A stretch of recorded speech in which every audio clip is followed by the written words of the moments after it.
Video like जरूर कर लीजिए और ऐसे वीडियो लगातार फ्री में पाने के लिए चैनल को तुरंत सब्सक्राइब कर लीजिए और बेल आइकन को जरूर टैप कर लीजिए ताकि आगे भी सारे वीडियो आपको मिलते रहे। यूट्यूब में फॉलो करते हैं तो प्लीज ये वाला फ्री टेलीग्राम चैनल जरूर ज्वाइन कर लीजिएगा। सारे नोटिफिकेशन सारे अपडेट यहीं पे आते हैं, ध्यान रखिए। नमस्कार दोस्तों, आप सभी का स्वागत है स्टडी फॉर एग्जाम्स में। दोस्तों, इन्वायरमेंट एंड इकोलॉजी सीरीज को आगे बढ़ाते हैं आज हम लोग कुछ और महत्वपूर्ण प्रश्नों को देखेंगे। रेड डाटा बुक का संबंध किससे है? जैव विविधता के बारे में तथ्यों से, विलुप्त के संकट से ग्रस्त जीव जंतुओं से, वृक्षारोपण से, तस्करों द्वारा वन प्राणियों के अवैध शिकार से। तो इसका जो सही आंसर है वो ऑप्शन बी, विलुप्त के संरक्षण संकट से ग्रस्त जीव जंतुओं संबंध है रेड बुक डाटा से। रेड बुक डाटा जो है आईयूसीएन अंतर्राष्ट्रीय प्रकृति संरक्षण संघ द्वारा जारी किया जाता है और इसकी शुरुआत जो है वर्ष 1964 में हुई थी और यह दुनिया भर में विलुप्त होने के कगार पर खड़े जो संकटाग्रस्त पौधों, जानवरों और कौकों की प्रजातियों को सबसे विस्तृत और आधिकारिक यह डेटाबेस उपलब्ध कराता है और इसमें जो है प्रजातियों को उनकी संकट की स्थिति के अनुसार 9 अलग अलग श्रेणियों में जो है बांटा गया है। तो इसका जो ऑप्शन बी है वो आपका सही आंसर है। और अति संकटग्रस्त जीवों को दर्शाने के लिए जो है इसमें गुलाबी प्रश्नों का भी उपयोग किया जाता है। तो बी ऑप्शन इसका सही है। रामसर सम्मेलन संरक्षण किससे संबंधित है? जैव ईंधन से, वनों से, आर्द्रभूमि से, शुष्क भूमि से। तो इसका जो सही आंसर है वो ऑप्शन सी, आर्द्रभूमि से संबंधित है रामसर सम्मेलन संरक्षण। आर्द्रभूमियों के संरक्षण और उनके सतत उपयोग के लिए 2 फरवरी वर्ष 1971 में जो है एक जगह है रामसर जो ईरान में जगह है, वहां पर अंतर्राष्ट्रीय संधि पर हस्ताक्षर किया गया था और यह जो है 1975 में लागू हुआ। 2 फरवरी को हुआ था सम्मेलन, इसीलिए जो है प्रत्येक वर्ष 2 फरवरी को विश्व आर्द्रभूमि दिवस भी मनाया जाता है। और वर्तमान में उत्तर प्रदेश में जो है 12 आर्द्रभूमियां हैं और पूरे भारत में टोटल जो है 99 आर्द्रभूमियां हैं। और 12वां जो उत्तर प्रदेश का बना है वह शेखा पश्चिम बिहार जो अलीगढ़ में है। बेहद इंपॉर्टेंट आपकी परीक्षा के लिए है। सी ऑप्शन इसका सही है। भारतीय राष्ट्रीय जैविक विविधता प्राधिकरण स्थापित किया गया था 2003 चेन्नई में, बेंगलुरु में, हैदराबाद में या केरल में। सन के साथ यहाँ पर स्थान दिया गया है। तो इसका जो सही आंसर है ऑप्शन ए, 2003 में चेन्नई में स्थापित किया गया था भारतीय राष्ट्रीय जैव विविधता प्राधिकरण। इसका जो ऑप्शन ए है वो आपका सही आंसर है। भारत में जैविक विविधता अधिनियम 2022 के प्रावधानों को लागू करने के लिए वर्ष 2023 में जो है 2003 में जो है राष्ट्रीय जैव विविधता प्राधिकरण एनबीए की स्थापना की गई थी और यह जो है एक वैधानिक निकाय है और इसका जो मुख्यालय है वह चेन्नई तमिलनाडु में इसका मुख्यालय है। तो ए ऑप्शन इसका सही आंसर है। ग्रीन हाउस गैसों की संकल्पना किसने की थी? तो इसका जो सही आंसर है वो ऑप्शन सी, जोसेफ फोरियर ने जो है ग्रीन हाउस गैसों की संकल्पना की थी और यह वर्ष था वर्ष 1824। इसका जो ऑप्शन सी है वो आपका सही आंसर है। उन्होंने सबसे पहले बताया था कि पृथ्वी का वायुमंडल कुछ विशेष गैसों जैसे ग्रीन हाउस गैसों के कारण जो है सूर्य की ऊष्मा को रोक लेता है जिससे पृथ्वी जो तापमान वह गर्म हो जाता है। तो सी ऑप्शन इसका सही आंसर है। क्योटो प्रोटोकॉल संबंधित है वायु प्रदूषण से, जल प्रदूषण से, ओजोन क्षरण से या आर्द्रभूमि संरक्षण से। तो इसका जो सही आंसर है वो ऑप्शन बी, जलवायु परिवर्तन संबंधित है क्योटो प्रोटोकॉल। और यह जो है सम्मेलन हुआ था यह 11 दिसंबर वर्ष 1997 में जापान के क्योटो प्रोटोकॉल में हुआ था और इसे जो पूरी तरह 16 फरवरी वर्ष 2005 को जो है अपनाया गया था और कार्बन क्रेडिट के जो प्रणाली है वह इसी प्रोटोकॉल की देन है। तो बी ऑप्शन इसका सही आंसर है। सूर्य के प्रकाश में पराबैंगनी विकिरण अभिक्रिया निम्न में से क्या पैदा करती है? Carbon dioxide, sulphur dioxide, ozone या फ्लोराइड। तो इसका जो सही आंसर है वो ऑप्शन सी, ओजोन जो है पैदा करती है। सूर्य के प्रकाश में पराबैंगनी विकिरण अभिक्रिया जो है यह ओजोन पैदा करती है। सी ऑप्शन इसका सही आंसर है। ओजोन परत मुख्यतः कहाँ मिलती है? क्षोभ मंडल, सप्ताह मंडल, मध्य मंडल या आयन मंडल में। तो इसका जो सही आंसर है वो ऑप्शन बी, स्ट्रेटोस्फीयर संताप मंडल में जो है ओजोन परत पाई जाती है। बहुत इंपॉर्टेंट प्रश्न है और बार बार परीक्षा में पूछता रहता है, अक्सर काफी कंफ्यूजन रहता है। तो बी ऑप्शन इसका, स्ट्रेटोस्फीयर में जो है यह ओजोन परत मिलती है। इसका जो ऑप्शन बी है वो आपका सही आंसर है। यह ओजोन परत जो है सूर्य से आने वाली हानिकारक पराबैंगनी किरणों को जो है सोख लेती है और पृथ्वी पर जो है जीवन की रक्षा करती है। बी ऑप्शन इसका सही है। यहाँ पे एक तरफ वन के प्रकार, दूसरी तरफ क्षेत्र दिया गया है। आपको जो है सही सुमेलन पहचानना है। उष्णकटिबंधीय वन, शंकु वृक्ष वन, कच्छ वनस्पति, पतझड़ वन, सुंदरवन, हिमाचल, राजस्थान, साइलेंट वैली। उष्णकटिबंधीय वन जो है यह साइलेंट वैली में पाए जाते हैं। शंकु वृक्ष वन जो है यह आपके हिमाचल प्रदेश में। कच्छ वनस्पति जो है यह जो है सुंदरवन में, और पतझड़ वन जो है यह राजस्थान में पाए जाते हैं। कच्छ वनस्पति जहाँ खारा पानी हो, दलदली डेल्टा क्षेत्र हो, ये सभी उगते हैं, जैसे आपका पश्चिम बंगाल का सुंदरवन होते हैं। तो इसका जो सही आंसर है ऑप्शन डी इसका सही आंसर है। उष्णकटिबंधीय वन जो है यह अत्यधिक वर्षा वाले क्षेत्र में पाए जाते हैं, जैसे केरल की साइलेंट वैली है, और सघन जैव विविधता यहाँ पर प्रसिद्ध है। शंकु वन जो है ये ठंडे और ऊंचाई वाले प्रदेश में पाए जाते हैं, आपका हिमाचल प्रदेश है, तो यहाँ पर देवदार, चीड़ आदि के पौधे पाए जाते हैं। तो डी ऑप्शन इसका सही आंसर है। जलीय पौधा जिसे प्रायः जल प्लावित धान के खेत में जैव उर्वरक के रूप में प्रयोग किया जाता है, उसे क्या कहा जाता है? ओल्फिया, एजोला, ट्रापा या लेमना? तो इसका सही आंसर है ऑप्शन बी, एजोला कहा जाता है, जो प्रायः जल प्लावित धान के खेत में जैव उर्वरक रूप में प्रयोग किया जाता है। बी ऑप्शन इसका सही आंसर है। वन अनुसंधान संस्थान स्थापित है हैदराबाद में, नैनीताल में, सोलन में या देहरादून में? तो इसका सही आंसर है ऑप्शन ए, हैदराबाद में स्थित है वन अनुसंधान संस्थान, और इसकी जो स्थापना वर्ष 1906 में इसकी स्थापना हुई थी इंपीरियल फॉरेस्ट रिसर्च इंस्टीट्यूट के रूप में, और यह आपके इसका जो सही आंसर होगा वह हैदराबाद नहीं, वह देहरादून होगा, गलती हो गई। इसका जो सही आंसर है वह देहरादून है।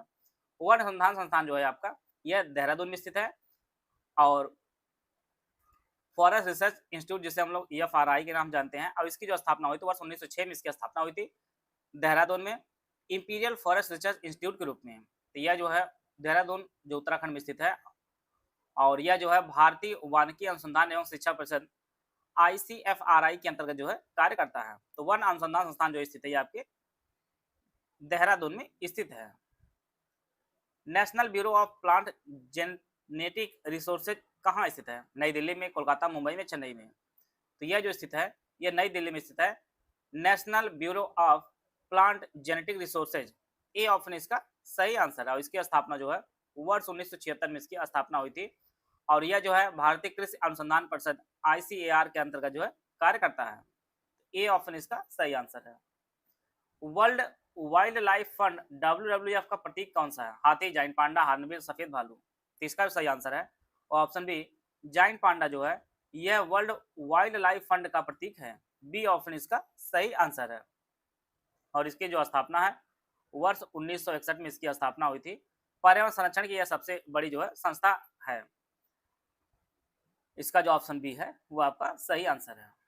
विश्व बाघ शिखर सम्मेलन 2010 का आयोजन कहाँ किया गया था? बैंकॉक, नैरोबी, नई दिल्ली या पीटर्सबर्ग? तो इसका जो सही आंसर है वो ऑप्शन डी, पीटर्सबर्ग में जो है बाघ विश्व शिखर सम्मेलन 2010 का आयोजन किया गया था, और इसके तहत जो है बाघों की संख्या 2022 तक जो है 2022 तक दुगनी करने का लक्ष्य रखा गया था, जिसे भारत ने जो है समय से पहले ही प्राप्त कर लिया था। 2018 में भारत ने ये टारगेट प्राप्त कर लिया था। डी ऑप्शन इसका सही आंसर है, और यह जो है रूस के सेंट पीटर्सबर्ग में इसका आयोजन किया गया था। यहाँ पे पहचानना आपका कौन सा राष्ट्रीय उद्यान जो भारत में स्थापित प्रथम राष्ट्रीय उद्यान है? चंदौली, जिम कॉर्बेट, गिर या दुधवा? तो इसका सही आंसर है वो ऑप्शन जिम कॉर्बेट राष्ट्रीय उद्यान जो है यह भारत में स्थापित होने वाला पहला राष्ट्रीय उद्यान है, और इसकी जो स्थापना है वर्ष 1936 में हेली नेशनल पार्क के नाम से इसकी स्थापना की गई थी। हेली नेशनल पार्क के नाम से इसकी स्थापना की गई थी, और यह जो है उत्तराखंड के नैनीताल जिले में स्थित है, और रामगंगा नदी जो है इसी उद्यान से होकर बहती है, और 1973 में जो है प्रोजेक्ट टाइगर की शुरुआत भी सबसे पहले इसी उद्यान से की गई थी। तो बी ऑप्शन इसका सही आंसर है। UPPSC HEO 2026 स्वास्थ्य शिक्षा अधिकारी मॉक टेस्ट सीरीज का बैच शुरू किया गया है। न्यू पैटर्न पर आधारित टेस्ट सीरीज आपको दी जाएगी दोनों भाषाओं में। एग्जाम ओरिएंटेड टेस्ट सीरीज आपको मिलेगी 100% रियल एग्जाम जैसे। इसमें टोटल 10 टेस्ट दिए जाएंगे, और इसमें आपको अनलिमिटेड एक्सेस आपको दिया जाएगा। इसकी जो वैलिडिटी होगी एग्जाम टेस्ट की वैलिडिटी होगी। इसका जो प्राइस 749 रुपये, इसमें आप जो है ज्ञान सर कूपन कोड यूज करेंगे तो आपको 20% डिस्काउंट मिलेगा। तो एक्चुअल जो फीस होगी वह 599 फीस पे करके जो है आप इस बैच से जुड़ सकते हैं। यह बैच आपको study for civil service app पर आपको यह बैच उपलब्ध होगा। गूगल प्ले स्टोर से study for civil app download करके यूपीएससी एचईओ 2026 सेक्शन में जाकर जो इस बैच से परचेज करके जो है आप अपनी तैयारी को बेहतर कर सकते हैं। आंसर है डाचीगाम राष्ट्रीय उद्यान किसके संबंधित है, अर्थात किससे के लिए फेमस है? कस्तूरी मेरी, golden oriole, yellow throated marten या हंगुल? इसका जो सही आंसर है दाची गाम राष्ट्रीय उद्यान जो है यह मुख्य रूप से फेमस है हंगुल के लिए। इसका जो ऑप्शन डी है वो आपका सही आंसर है और यह जो आपके जम्मू कश्मीर में स्थित है दाची गाम राष्ट्रीय उद्यान, यह हंगुल के लिए काफी फेमस है। डी ऑप्शन इसका सही है। निम्नलिखित राज्यों में उस राज्य को चुनिए जहां सर्वाधिक संख्या में वन्यजीव अभ्यारण्य है। राजस्थान, मध्य प्रदेश, उत्तर प्रदेश, पश्चिम बंगाल? तो इसका जो सही आंसर है वो ऑप्शन सी मध्य प्रदेश में जो है सर्वाधिक वन्यजीव अभ्यारण्य है। तो इसका जो सही आंसर है सी मध्य प्रदेश, और मध्य प्रदेश में जो है सबसे ज्यादा टाइगर भी पाया जाता है, इसे टाइगर स्टेट के नाम से भी जाना जाता है। सी ऑप्शन इसका सही है। यहाँ पे आपको पहचानना कौन सही सुमिलित नहीं है। बांदीपुर राष्ट्रीय उद्यान कर्नाटक, मानस राष्ट्रीय उद्यान असम, पेरियार वन्यजीव अभयारण्य केरल, सिमलीपाल राष्ट्रीय उद्यान मध्य प्रदेश? तो इसका जो सही आंसर है वो ऑप्शन डी सिमलीपाल राष्ट्रीय उद्यान जो है यह मध्य प्रदेश में नहीं स्थित है, बल्कि यह जो स्थित है यह ओडिशा के मयूरभंज जिले में स्थित है। बाकी सभी जो है सुमेलित हैं। बांदीपुर कर्नाटक में, मानस असम में, पेरियार केरल में है, सिमलीपाल जो है यह ओडिशा में स्थित है। निम्नांकित राज्यों में किसमें साइबेरियन सारस के लिए आदर्श प्राकृतिक निवास है? राजस्थान, अरुणाचल प्रदेश, आंध्र प्रदेश या उड़ीसा? तो इसका जो सही आंसर है वो ऑप्शन ए राजस्थान में जो है साइबेरियन सारस के लिए आदर्श प्राकृतिक निवास है। और यहाँ पर जो है भरतपुर जिले में एक केवलादेव घाना राष्ट्रीय उद्यान है, वहां पर जो है साइबेरियन सारस जो है बराबर हर साल हजारों किलोमीटर उड़ान भर के यहाँ पर आते हैं। तो यह जो ए ऑप्शन इसका सही आंसर है। यहाँ पे एक तरफ राष्ट्रीय उद्यान, दूसरी तरफ मुख्य पशु दिया गया, उसके संदर्भ में आपको सुमेलित पहचानना है। काजीरंगा, गिर, सुंदरबन, पेरियार, बाघ, हाथी, शेर, गैंडा? इसके लिए ऑप्शन दिया गया, आप लोग ऑप्शन पढ़ लीजिए। काजीरंगा जो प्रसिद्ध है वह गैंडे के लिए प्रसिद्ध है, यह जो है गैंडे के लिए प्रसिद्ध है। गिर जो है यह है शेर के लिए प्रसिद्ध है, यहाँ पे इसको जोड़ा सा हो जाएगा। सुंदरबन जो है, सुंदरबन यह यहाँ पर जो है बाघ के लिए फेमस है, और पेरियार आपके हाथी के लिए फेमस है। तो इसका जो सी ऑप्शन इसका सही आंसर हो जाएगा। काजीरंगा जो फेमस है यह है गैंडे के लिए फेमस है, गिर जो है यह शेर के लिए फेमस है, सुंदरबन बाघ के लिए फेमस है, और पेरियार जो है आपके हाथी के लिए फेमस है। तो इसका जो ऑप्शन सी है ये आपका सही आंसर है। काजीरंगा जो है यह असम में स्थित है, गिर ये आपके गुजरात में स्थित है, सुंदरबन पश्चिम बंगाल में, और पेरियार जो आपका केरल में स्थित है। प्रश्न आपकी परीक्षा में ऐसे ही घूमा फिरा के आएगा, आप लोग बस इनको पढ़िए, रिवीजन करते रहिए, और जितना हो सके आप लोग प्रश्नों की प्रैक्टिस करते रहिए। निम्नलिखित में से कौन सा एक यूनेस्को के जैव मंडल निकाय की सूची में नहीं है? सुंदरबन, मन्नार खाड़ी, कच्छ कारण, नीलगिरी? तो इसका जो सही आंसर है वो ऑप्शन सी कच्छ कारण जो है यह यूनेस्को के जैव मंडल निकाय की सूची में शामिल नहीं है।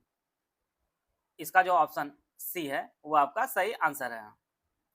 भारत के जो 18 बायोस्फीयर रिजर्व है उसमें जो है 13 जो है वह यूनेस्को के man and the biosphere programme के अंतर्गत जो है शामिल है। इसका जो ऑप्शन सी है वो आपका सही आंसर है। उसमें जो है नीलगिरी जो है 2000 में शामिल होने वाला पहला रिजर्व था। सी ऑप्शन इसका सही आंसर है। राष्ट्रीय चंबल अभ्यारण्य किस राज्य, इसमें से कौन सा राज्य जो इसमें इसका जो हिस्सा नहीं है? उत्तर प्रदेश, मध्य प्रदेश, हरियाणा, राजस्थान? इसका जो सही आंसर है वो जो है हरियाणा इसका जो है हिस्सा नहीं है। राष्ट्रीय चंबल अभ्यारण्य में जो है इसमें उत्तर प्रदेश, मध्य प्रदेश और राजस्थान जो है इसमें इनका हिस्सा है, वह जो है हिस्सा इसके। सी ऑप्शन इसका सही आंसर है। भारत का 16वां जयमंडल आरक्षित क्षेत्र शीत मरुस्थल कोल्ड डेजर्ट स्थित है? अरुणाचल प्रदेश, हिमाचल प्रदेश, जम्मू कश्मीर या उत्तराखंड? तो यह जो स्थित है वह हिमाचल प्रदेश में स्थित है। भारत का 16वां जयमंडल आरक्षित क्षेत्र शीत मरुस्थल। और अभी हाल ही में जो है इसको नोट कर लीजिएगा, यह जो है जो यूनेस्को द्वारा man and the biosphere MAB programme चलाया जा रहा है उसमें जो है 13वां इसको जोड़ लिया गया है। इसका जो ऑप्शन बी है वो आपका सही आंसर है। जंगली गधों का अभ्यारण्य कहाँ है? यूपी में, असम में, गुजरात में, राजस्थान में? इसका जो सही आंसर है ऑप्शन सी गुजरात में स्थित है जंगली गधों का अभ्यारण्य। सी ऑप्शन इसका सही आंसर है।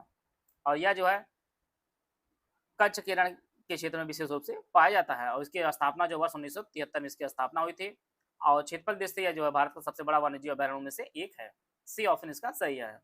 अंतर्राष्ट्रीय बाघ दिवस कब मनाया जाता है? तो अंतर्राष्ट्रीय बाघ दिवस प्रत्येक वर्ष जो है यह 29 जुलाई को मनाया जाता है। इसका जो ऑप्शन बी है वो आपका सही आंसर है। और इस दिन मनाने जो निर्णय लिया गया था वह 2010 में जो सेंट पीटर्सबर्ग में मीटिंग हुई थी उसी के संदर्भ में इसे मनाया जाता है। भारत में प्रोजेक्ट टाइगर प्रारंभ कब किया गया था? 1970, 1973, 1981, 1984। तो भारत में जो है बाघों की तेजी से घटती हुई संख्या को रोकने और उनका संरक्षण प्रदान कर लिए के 1 अप्रैल 1973 में जो है प्रोजेक्ट टाइगर शुरू किया गया था।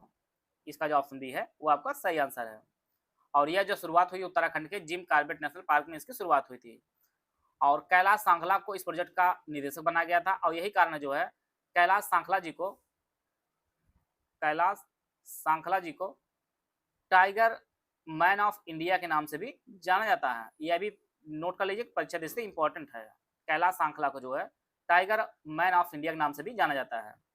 तो आज के 25 प्रश्नों में आपके कितने प्रश्न सही है आप कमेंट बॉक्स में जरूर बताइएगा। मिलते हैं नेक्स्ट वीडियो, तब तक जय हिंद, जय भारत।